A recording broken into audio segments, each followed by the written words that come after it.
ಮಂಗಳಸೂತ್ರದ ಬಗ್ಗೆ ಮೋದಿ ಹೇಳಿಕೆಗೆ ಪ್ರಿಯಾಂಕ್ ಖರ್ಗೆ ಪ್ರತ್ಯುತ್ತರ ಕೊಟ್ಟಿದ್ದಾರೆ. ಟಾಂಟ್ ಕೂಡ ಮಾಡಿದ್ದಾರೆ.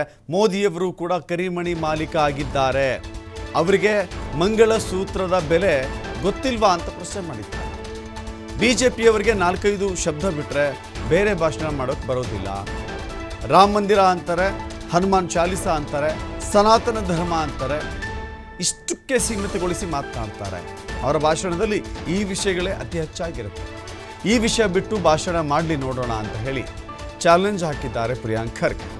ಈ ಚುನಾವಣಾ ಆಯೋಗ ನಿದ್ದೆ ಮಾಡ್ತಿದೆಯಾ ಇಲ್ಲ ಸತ್ತಿದೆಯಾ ನಮಗಂತೂ ಗೊತ್ತಾಗ್ತಾ ಇಲ್ಲ. ನಮಗಾದರೆ ಒಂದು ಕಾನೂನು, ಬಿಜೆಪಿಯವ್ರಿಗಾದರೆ ಇನ್ನೊಂದು ಕಾನೂನಾ ಅಂತ ಹೇಳಿ ಪ್ರಶ್ನೆಯನ್ನು ಮಾಡಿದ್ದಾರೆ ಪ್ರಿಯಾಂಕ್ ಖರ್ಗೆ.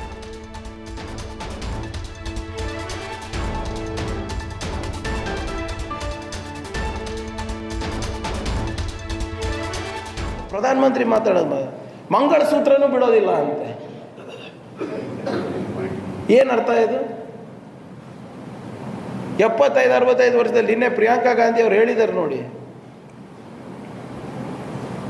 ನವೆಂಬರ್ 5ನೇ ತಾರೀಕು 1962ರಲ್ಲಿ ಯಾವಾಗ ದೇಶ ಯುದ್ಧಕ್ಕೆ ಹೋಗಿತ್ತು, ಆವಾಗ ಅಂದಿನ ಪ್ರಧಾನಮಂತ್ರಿಗಳು ಕರೆ ಕೊಟ್ಟಿದ್ರು, ತಮ್ಮದೇನಾದರೂ ಆಸ್ತಿ ಏನಾದರೂ ನೀವು ಆರ್ಮಿಗೆ ಡೊನೇಟ್ ಮಾಡಿದ್ರೆ ಕೊಡಂಗಿದ್ದಾಗ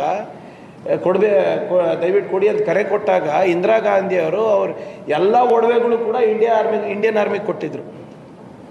ಎಲ್ಲ ಒಡವೆಗಳು ಕೊಟ್ಬಿಟ್ಟಿದ್ರು. ಸೋನಿಯಾ ಗಾಂಧಿಯವರು ಅವ್ರ ಮಂಗಳಸೂತ್ರನೇ ಬಲಿ ಕೊಟ್ಟರು ದೇಶಕ್ಕೋಸ್ಕರ. LTTನಲ್ಲಿ ರಾಜೀವ್ ಗಾಂಧಿ ಅವರ ಏನು ಹುತಾತ್ಮರಾದರು, ಅದ್ರ ಲೆಕ್ಕ ಇಲ್ವಾ? ಮೋದಿಯವರು ಕೂಡ ಕರಿಮಣಿ ಮಾಲೀಕರಾಗಿದ್ರಲ್ಲ, ಇವ್ರಿಗೆ ಗೊತ್ತಾ ಒಂದು ಮಂಗಳಸೂತ್ರದ ಬೆಲೆ? ಇವತ್ತು ನಮಗೆ ಬಂದು ಪಾಠ ಹೇಳ್ತಾ ಇದ್ದಾರೆ ಮಂಗಳಸೂತ್ರದ ಬಗ್ಗೆ. ಈ 8 ಪದ ತೆಗೆದುಬಿಡ್ರಿ, ನಾನು ಚಾಲೆಂಜ್ ಮಾಡ್ತೀನಿ ಅವರಿಗೆ ಭಾಷಣ ಮಾಡೋಕ್ಕೆ. ಭಾಷಣನೇ BJPಯವರಿಗೆ ಮಾಡಲಿಕ್ಕೆ ಬರೋದಿಲ್ಲ.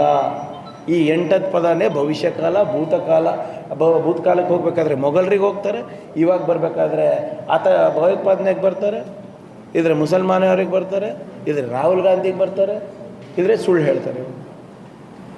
ಇವತ್ತು ನಮ್ಮ ಪ್ರಶ್ನೆ ಇಷ್ಟೇ, ಕಾಂಗ್ರೆಸ್ನವರು ಇಷ್ಟೆಲ್ಲ ಭಾಷಣಗಳು BJPಯವರು ಪ್ರಧಾನಮಂತ್ರಿಗಳು ಹೇಳ್ಕೊಂಡು ಓಡಾಡ್ತಾ ಇದ್ದಾರೆ. ಎಲೆಕ್ಷನ್ ಕಮಿಷನ್ ಆಫ್ ಇಂಡಿಯಾ ಮಲ್ಕೊಂಡಿದ್ಯಾ ಏನು ಸತ್ತಿದ್ಯಾ? ಅದನ್ನು ಒಂದು ಸ್ಪಷ್ಟವಾಗಿ ಮಲ್ಕೊಂಡಿದ್ರೆ ನಾಳೆ ಅಥವಾ ಇವತ್ತಲ್ಲ ನಾಳೆ ಎಚ್ಚರಿಕೆ ಆಗ್ಬೋದು. ನಮ್ಮಂಥವ್ರು ಮಾಡಿದ್ರೆ ಸರ್ ಇಮಿಡಿಯೇಟಾಗಿ ವಿತಿನ್ 24 hours ನನ್ನ ಮೇಲೆ ಕಂಪ್ಲೇಂಟ್ ಬರ್ತದೆ.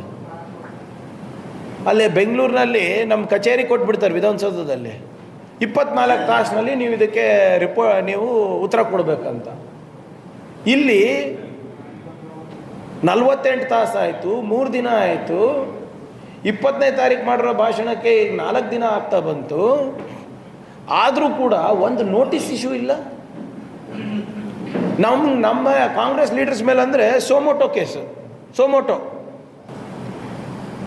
ಎಲೆಕ್ಷನ್ ಕಮಿಷನ್ ಆಫ್ ಇಂಡಿಯಾ ಮಲ್ಕೊಂಡಿದ್ಯಾ ಏನು ಸತ್ತಿದ್ಯಾ?